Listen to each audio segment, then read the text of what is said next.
Have you ever thought that words could change a person's life? Welcome to the story of Victor, a highly skilled woodcarver whose words were even sharper than the chisels he used. He believed that speaking bluntly, speaking strongly, and speaking to win was the true mark of confidence. But then, a woodcarving competition changed everything. Fire from sharp words to invisible wounds. Fire from pride to a profound lesson about right speech. Fire from conflict to a transformation of the soul.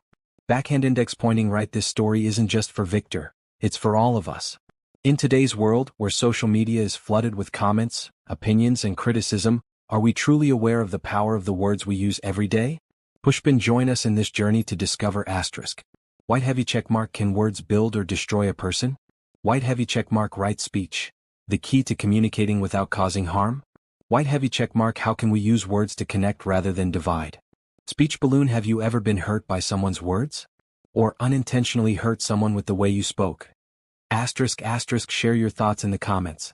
Bell, don't forget to like, subscribe and turn on notifications so you won't miss more meaningful stories. Now let's begin this journey to discover the true power of words. Rocket. Once upon a time, in a small village by a peaceful river, there were two renowned craftsmen, Ethan and Victor. Both were highly skilled artisans, but their personalities were entirely different. Ethan was a calm and gentle man. He didn't speak much, but every word he uttered carried weight, bringing warmth and peace to those who heard him. He believed that words had the power to heal wounds and always used them to encourage and uplift others. Because of this, the villagers cherished and respected him. Whenever they faced difficulties, they would seek Ethan's advice, knowing that his words were always sincere and wise. Victor, on the other hand, was the complete opposite. He was intelligent, sharp-witted, and eloquent, but his words were like sharp blades, cold, mocking, and sometimes hurtful. He had a habit of ridiculing others, always seeing himself as superior. Despite being a master of his craft, his arrogance and harsh speech made it difficult for him to form close friendships. The villagers admired his talent but often hesitated to engage with him. Both men were famous, but in the hearts of the villagers, they were remembered in very different ways. Ethan was like a gentle candle that brought light, while Victor was like a gleaming but cold sword. Then one day, an important event took place in the village, a competition to carve the temple gate, bringing the two craftsmen into a challenge that would test not only their skills but also their character. One day, the village elders announced a grand competition, a contest to carve the gate for the new temple. The temple, nestled atop a small hill overlooking the river, was a sacred place where villagers gathered to pray and seek wisdom. The new gate, meant to symbolize peace and enlightenment, was to be crafted by the most skilled artisan in the village. When the competition was announced, both Ethan and Victor accepted the challenge. The villagers were eager to witness the contest between the two master craftsmen. Some believed Ethan's gentle nature and deep understanding of harmony would produce a masterpiece of serenity. Others argued that Victor's bold and intricate designs would result in a gate unlike any other, strong, imposing, and full of grandeur. The preparation. Each craftsman was given a massive slab of sacred oak wood, known for its durability and beauty. They had 1 month to complete their carvings, after which the village would decide whose work would be placed at the temple entrance. Ethan chose to work in his quiet workshop, near the edge of the village where the sound of birds and rustling leaves inspired him. He spent the first few days simply observing the wood, running his hands over its surface, listening to its story. He believed that a piece of wood, much like a human soul, had a natural flow, and the craftsman's job was to reveal, not force its beauty. He envisioned a design filled with lotus flowers, flowing vines, and gentle waves, symbolizing peace, wisdom, and the connection between all living things. Victor, on the other hand, set up his workspace in the heart of the village, where everyone could watch him work. He thrived on attention, and each day, curious villagers gathered to admire his progress. His chisel struck the wood with confidence and force, carving out dragons with piercing eyes, fierce tigers, and towering mountains, symbols of power, dominance, and strength. His designs were complex, filled with fine details that showcased his incredible technical skill. While Ethan's workshop was a place of quiet meditation, Victor's was filled with noise, the sharp clanking of tools, the murmurs of onlookers, and his own booming voice as he boasted about his work. The completion. As the deadline approached, both men worked tirelessly, their hands moving with precision and purpose. Ethan's gate, now fully formed, radiated a sense of calm and harmony. The lotus flowers seemed to bloom from the wood itself, and the soft, flowing patterns invited the viewer to gaze upon them with peace in their heart. Victor's gait, in contrast, commanded attention. The dragons looked as if they might leap from the wood at any moment, their scales intricately carved with razor-sharp detail. The mountains and tigers were bold and imposing, exuding raw energy. The villagers were in awe of his craftsmanship, yet some felt a strange unease, as if the gate, rather than welcoming them into a place of enlightenment, was daring them to enter a world of power and conquest. On the final day, the entire village gathered to witness the unveiling of both gates. The air buzzed with excitement as the two masterpieces were displayed side by side. Now the real challenge began, not just of skill but of meaning. ########, the Day of Judgment. On the morning of the final decision, the entire village gathered in the square before the temple. The two gates stood side by side, gleaming under the golden sunlight. On one side was Ethan's gate, soft and elegant, adorned with blooming lotus flowers and flowing patterns that seemed to move like gentle waves. On the other side was Victor's gate, bold and powerful, with fearsome dragons winding through the wood, their piercing eyes glaring down at those who stood before them. The villagers murmured among themselves, debating. Some admired Victor's meticulous craftsmanship, praising the intricate details of his work. Others, however, felt drawn to Ethan's gate, which radiated serenity and a sense of inner peace. No one could decide immediately. Among the crowd, a young man named Lucas stepped forward and spoke. "Ethan's gate makes me feel calm and at ease. When I look at it, I forget my worries. I believe a temple should represent peace, and this is exactly what it conveys." Immediately, Victor burst into laughter. His booming voice echoed through the square, drawing everyone's attention. "What a weak mindset!" Victor scoffed, his tone full of disdain. "Enlightenment is not achieved by hiding behind fragile and insignificant things. A temple is not just a place to pray, it is a place to build strength and discipline. A gate must command respect. If all it shows are delicate flowers, then where is the grandeur?" Many of Victor's supporters nodded in agreement.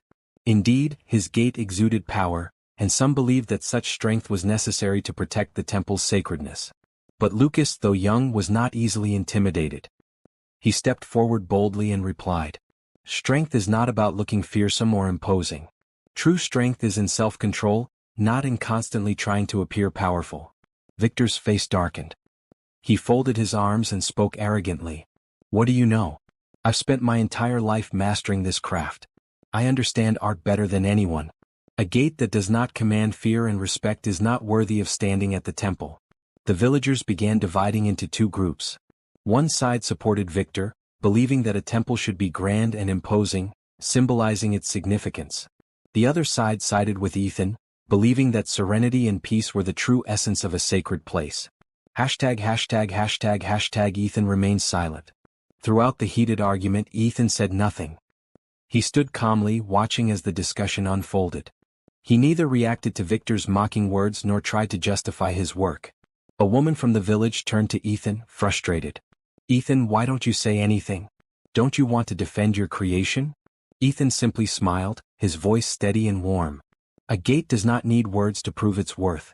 It speaks for itself." For a moment, the villagers fell silent.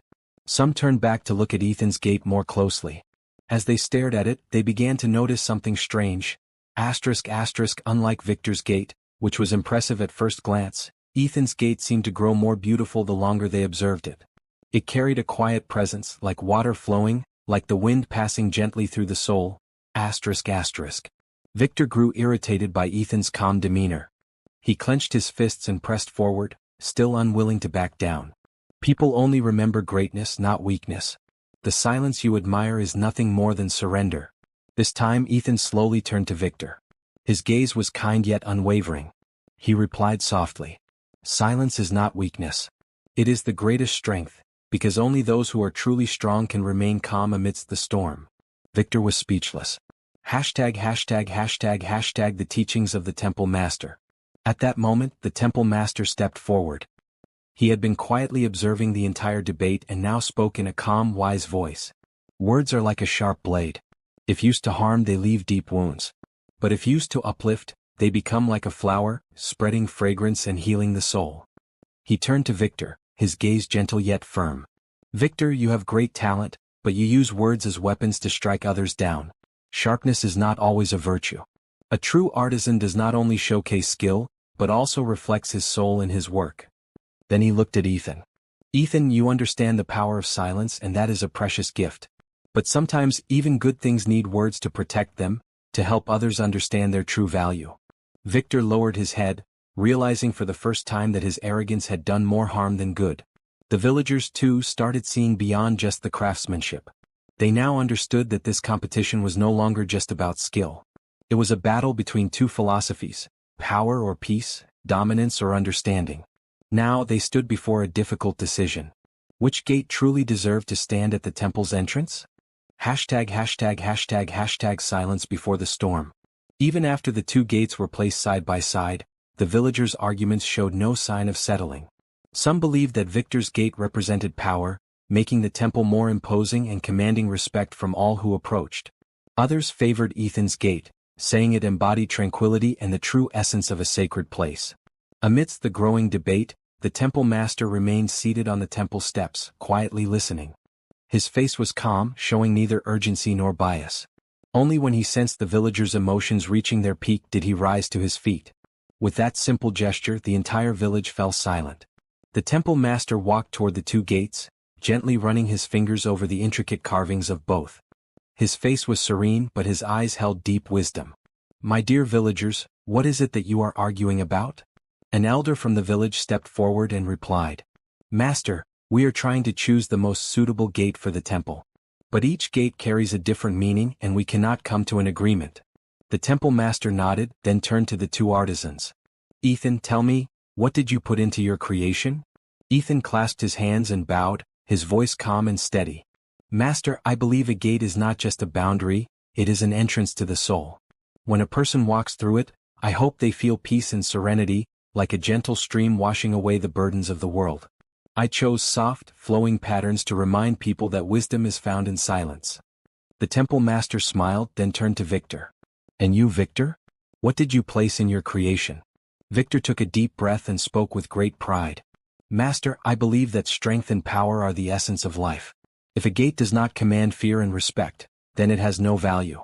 A temple is not just a place for prayer, it is where people must face themselves, overcome hardships and grow stronger. Without resilience, how can one reach enlightenment?" The Tale of Two Rivers. The temple master listened patiently. Then, after a moment of silence, he began to tell a story. Long ago, two rivers flowed side by side, yet they were completely different in nature.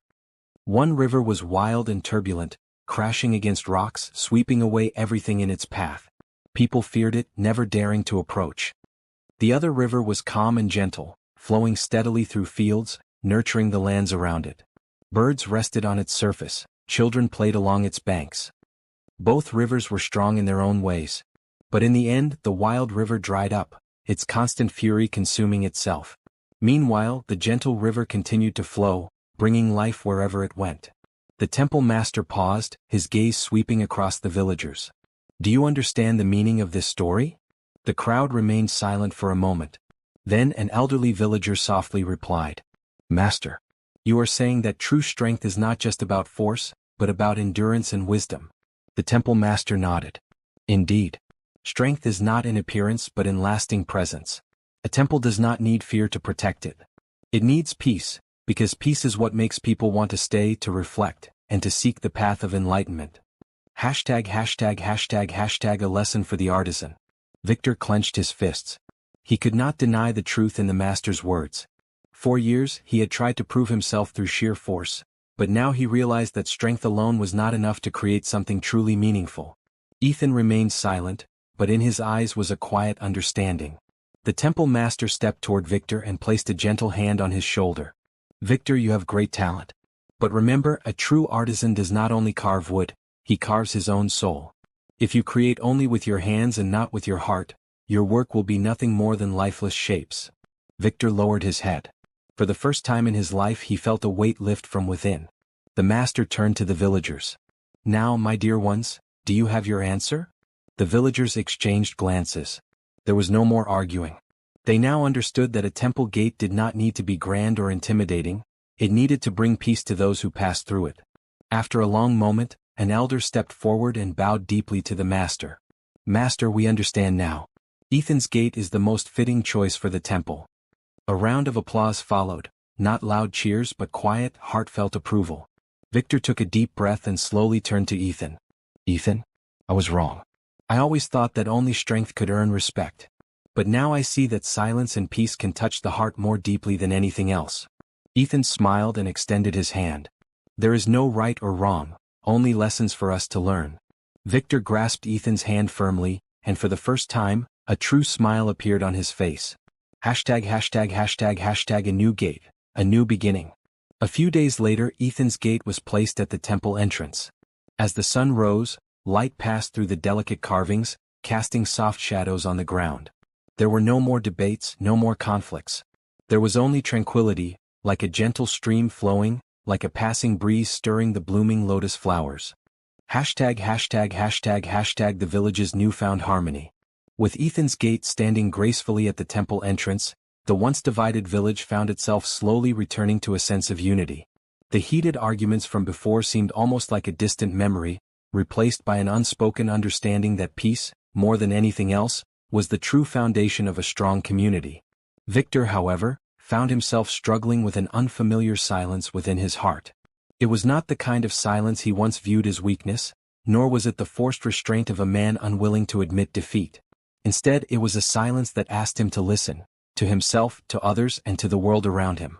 For years, he had relied on his sharp words to assert dominance, to prove his skill, and to establish his presence. His voice had been his tool but also his weapon. Yet now, as he walked through the village streets, he saw things he had never noticed before. The way people hesitated before speaking, the way children mimicked the tones of their elders, the way a simple phrase could either uplift a soul or crush it. One morning, Victor found himself standing before the temple, gazing up at the gate Ethan had carved. His own work, which he had once believed was superior, had been set aside. But instead of bitterness, there was something new within him, a desire to understand, to grow, and to change. #######, a conversation with the temple master. Seeing the temple master sweeping the stone steps, Victor took a deep breath and approached. "Master," he said, his voice unusually quiet, "I have been thinking a lot about what you said that day. About strength, about peace. And I realize, I've always used my words to command, to fight, to prove myself. But I never truly understood their weight." The temple master set aside his broom and studied Victor with a kind but knowing gaze. "Victor, do you know what happens when a man sharpens his sword every day, believing that it is the only tool of value?" Victor thought for a moment before shaking his head. "His sword grows sharper, yes," the master continued, "but his heart grows dull. His hands forget the touch of kindness and his words become blades, cutting down not just others but himself as well." Victor swallowed, feeling the weight of those words. "Then, master, how does one unlearn the habit of speaking in blades?" The temple master smiled. "By learning the power of right speech, Changu. ######, the power of right speech." The temple master led Victor to a small pond near the temple garden. The water was calm, reflecting the sky and the trees around it. "Throw a pebble into the pond," the master instructed. Victor picked up a small stone and tossed it in. Instantly, ripples spread out across the water's surface, distorting the reflection. "Now, imagine that each word you speak is like that pebble," the master continued. "Some words are like soft raindrops, bringing life and nourishment. Others are like heavy stones, disturbing the peace. And some, Victor, are like spears, piercing through the water, leaving wounds that take a long time to heal." Victor watched as the ripples slowly faded, leaving the water still once more. "But master, if I have already thrown so many stones into the water, how do I undo the ripples?" The temple master chuckled softly. "You cannot take back a word once it is spoken, just as you cannot stop a ripple once it has begun. But you can choose what kind of stones you throw from now on." Victor bowed his head, truly absorbing the lesson. He had spent his life defending his pride with words, but now he saw that true strength lay in knowing when to speak, how to speak, and when to remain silent. ######, a new approach. Determined to put this lesson into practice, Victor returned to the village. Instead of speaking first, he began to listen. When the villagers gathered at the market, instead of boasting about his skills, he asked others about their work. When he saw a young apprentice struggling with his craft, instead of criticizing, he offered gentle guidance. And when a disagreement arose between two neighbors, instead of fueling the argument, he spoke with patience and care, helping them find common ground. At first, the villagers were surprised. They had always known Victor as a man of strong opinions and sharp words. But now they saw a different side of him, one that they had not expected but welcomed with open hearts. One evening, as Victor sat outside his workshop, Ethan approached with a small wooden box in his hands. "You've changed, Victor," Ethan said with a smile. "Not just in words but in spirit." Victor chuckled. "It turns out, silence has its own lessons to teach." Ethan handed him the wooden box. Inside, Victor found a beautifully carved plaque with a simple inscription. "Words are like seeds, what you plant is what you will grow." Victor ran his fingers over the smooth surface of the carving, feeling the truth in its message. "A gift?" he asked, raising an eyebrow. Ethan shook his head. "A reminder." Victor smiled. And for the first time in a long while, it was not a smile of pride but one of understanding. ######the true strength of words. As the seasons passed, the village flourished, not just in craftsmanship but in kindness, patience, and understanding. The lesson of right speech spread beyond Victor, touching the hearts of the villagers, young and old alike. People began to choose their words more carefully, knowing that what they said could either build bridges or burn them. Conversations became more thoughtful, disagreements were resolved with wisdom rather than anger, and the village as a whole became a place of harmony. And at the temple gate, Ethan's gate, the carved pattern stood as a silent reminder. True strength is not in the force of one's voice, but in the peace it brings to others. Victor still spoke, but now his words were measured, considerate, and filled with meaning. He still carved wood, but now he also carved a new legacy, one not built on dominance but on wisdom and humility. And so, the village's story became more than just a tale of two artisans. It became a lesson for generations to come, about the power of words, the weight they carry, and the strength found in choosing them wisely. We have followed Victor's journey, from someone who used sharp words to win arguments to someone who learned to listen, understand, and use his words to build rather than destroy. But the lesson from this story goes beyond just Victor. It raises an important question for all of us. Backhand index pointing right. Do we truly understand the power of our words in our own lives? In today's digital age, words are not just limited to face-to-face conversations. They spread rapidly through social media posts, comments, and videos. That's why right speech is not just a Buddhist principle, but a crucial skill for modern life. ###1. Understanding the weight of every word we speak. ****. A single sentence can ignite hope, but it can also shatter dreams. A sincere compliment can boost someone's confidence, but a harsh criticism can leave a lasting wound. Think about it, how many times have you white heavy checkmark received a kind word that made your entire day better? Crossmark heard a harsh comment that made you feel discouraged? Crossmark said something you later regretted? This proves that every word we speak carries weight. If we recognize this, we will be more mindful before speaking. Pushpin lesson * before speaking, pause for a moment and ask yourself, is this necessary? Will this hurt someone? Can I express this in a more positive way? ###2. Right speech doesn't mean silence. It means speaking correctly ***. Many people mistakenly believe that right speech means staying silent, avoiding arguments, and never expressing opinions. But that's not true. Backhand index pointing right. Right speech doesn't mean avoiding words. It means using them wisely. We still need to speak the truth, still need to give feedback, but how we say it makes all the difference. For example, if a friend makes a mistake, you could say, ***, you're wrong, that was stupid. ***, harsh and hurtful. White heavy checkmark ***, I think if you try a different approach, you might get better results. ***, constructive and encouraging. Pushpin lesson * right speech teaches us how to help others grow instead of making them feel bad about themselves. ###3. Becoming a good listener. The art of silence at the right moment ***. An essential part of right speech isn't just speaking wisely, it's also knowing when to stay silent and truly listen. Remember ***. A great speaker is not always a wise person. But a great listener is always someone who understands. In the story, Victor realized that he had been speaking too much, but listening too little. Once he started listening, he understood more about others, about harmony, and about himself. Pushpin lesson * practice listening more and reacting less. Sometimes, silence at the right moment is more valuable than 1,000 words. ###4. Applying right speech in everyday life ***. Right speech is not an abstract concept. We can apply it in our daily lives in simple ways. Small blue diamond in family ***. Instead of yelling at your children for making mistakes, use gentle words to guide them. Say loving words to your parents before it's too late. Small blue diamond at work asterisk. Give feedback to coworkers respectfully instead of harshly criticizing them. Recognize employees' efforts instead of only pointing out their mistakes. Small blue diamond on social media asterisk. Avoid spreading misinformation or unverified rumors. Don't attack people personally, engage in meaningful conversations instead.